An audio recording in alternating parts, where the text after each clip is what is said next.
जोही मां फारूक पंवर की रिपोर्ट मुजब जोही ब्रांच मां निकरंदड़ शाखुनि में पानी न पहुचण खिलाफ रोदनाणी वेलफेयर ऑर्गेनाइजेशन के सॾ ते आबादगार अॻवाणनि अलिहार रोदनाणी, कलंदर शाह, राजा रहीम, परियल हमज़ो, मोहम्मद जुमन रोदनाणी ऐं ॿियनि जी अॻवाणी में छन्नी शाख में क़ुरान खानी करण बाद एहतजाज कयो वियो। अॻवाणनि दाहींदे चयो त जोही ब्रांच मां निकरंदड़ छन्नी, लाखा ऐं दड़ा शाखूं गुज़िरियल 13 सालनि खां वीरान आहिनि।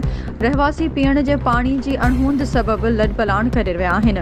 हुननि चयो त ज़ुल्म ऐं बेहसी जी हद इहा आहे त मुंड जा बाअसर खातेदार पाणी ते क़ाबिज़ आहिनि। आबपाशी अमलो साण ॿिट बणियल आहे।